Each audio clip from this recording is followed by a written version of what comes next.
Apa motif pelaku tega habisi wanita muda pegawai salon, korban dianiaya pakai pisau?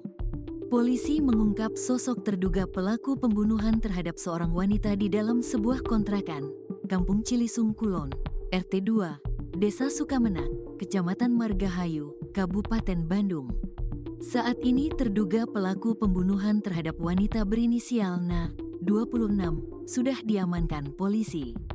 Dia ditangkap warga tak lama setelah melakukan aksinya pada Sabtu, tanggal 16 Februari tahun 2025.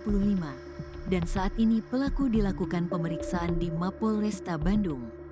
Kapolresta Bandung, Kombes Pol Aldi Subartono mengatakan, korban tewas akibat penganiayaan yang diduga dilakukan oleh suami sirinya berinisial AF, 27. AF, 27 tahun ditangkap warga di sebuah konter dekat TKP dalam keadaan mabuk.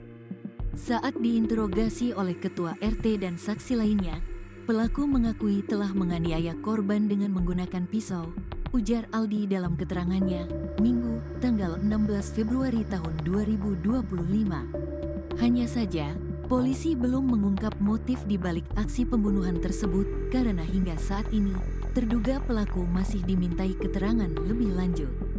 Hingga saat ini, kami masih melakukan penyelidikan guna mengungkap motif pasti di balik kejadian tragis ini, katanya. Sebelumnya, Kasat Reskrim Polresta Bandung, Kompol Lutfi Olot Gigantara mengatakan, terkait kejadian tersebut pihaknya sudah mengamankan satu orang pelaku dan saat ini masih dilakukan pemeriksaan. Kami sudah mengamankan satu orang pelaku dan tentu nanti dari hasil rangkaian penyelidikan berdasarkan bukti yang ditemukan, kami akan gelarkan terlebih dahulu, ucap Lutfi. Lutfi belum memastikan motif pelaku menghabisi nyawa korban. Saat ini, anggota Satreskrim Polresta Bandung masih melakukan pemeriksaan, termasuk untuk memastikan apakah ada barang korban yang hilang atau tidak. Masih kami inventarisir untuk nanti kami tunjukkan kepada keluarga korban, apakah masih ada lagi barang berharga yang belum ditemukan atau memang hilang, katanya. Hasil penyelidikan sementara, kata dia, korban diketahui berinisial Na, 27, seorang karyawan swasta.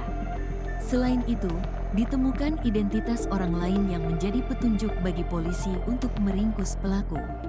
Di dalam kamar juga kami temukan satu identitas, bukan milik korban yang mana tentu akan kami tindak lanjuti oleh tim yang ada di lapangan saat ini, ujar Lutfi.